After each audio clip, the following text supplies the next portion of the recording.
Užteks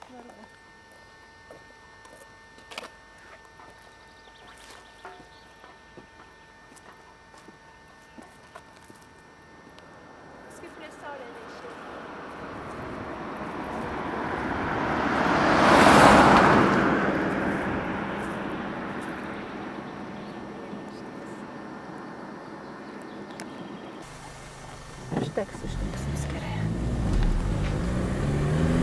Dabar jau sustausia.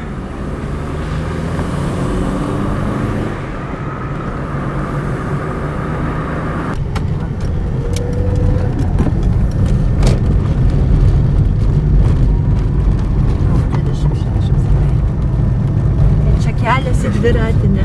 Čia alyvų kažkoks kalnelis, čia turbūt pasimatymų vieta būdavo, kiek girdėjau. Aha. Nes jau visai netoli. Žinau.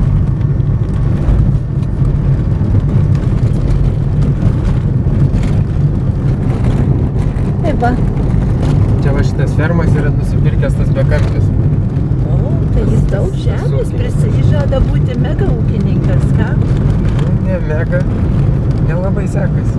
Ne, tikrai? Nu, kad iš viso Lietuvos ūkininkas nelabai. Labai sunku.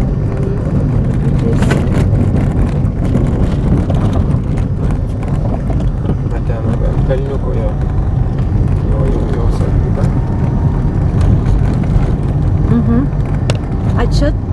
O čia Borutų?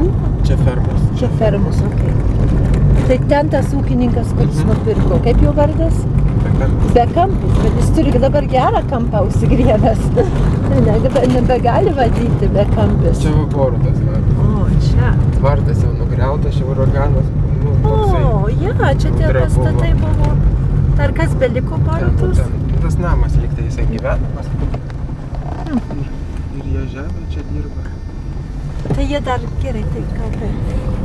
Čia va Bekampio žemė. O ten tolumojo dviratinė, ar ne? Taip. Čia va Boruto žemė. Prie saulę. Čia linksmieji kalniukai.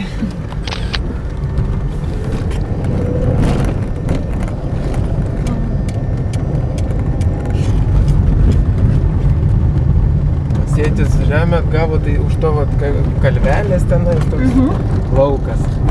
Aha. Ir nežinau, kiek jis ten tęsiasi. O, neblogai, tikras kaimo keliukas.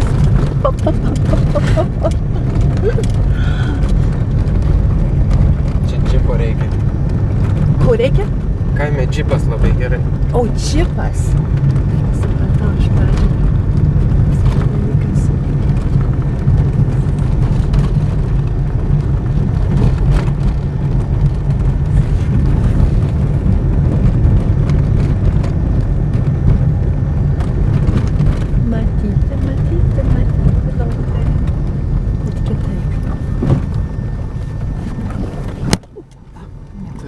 Nieko, kadangi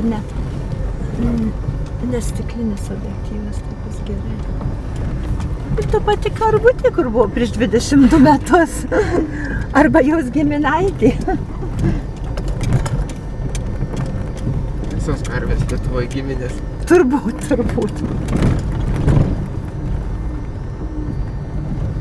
Žiūrėk, kas mus pasitinka. Šunelis, žąsytės. Bet tie šunės mūsų nesupyks ant mūsų tie gyvuliukai.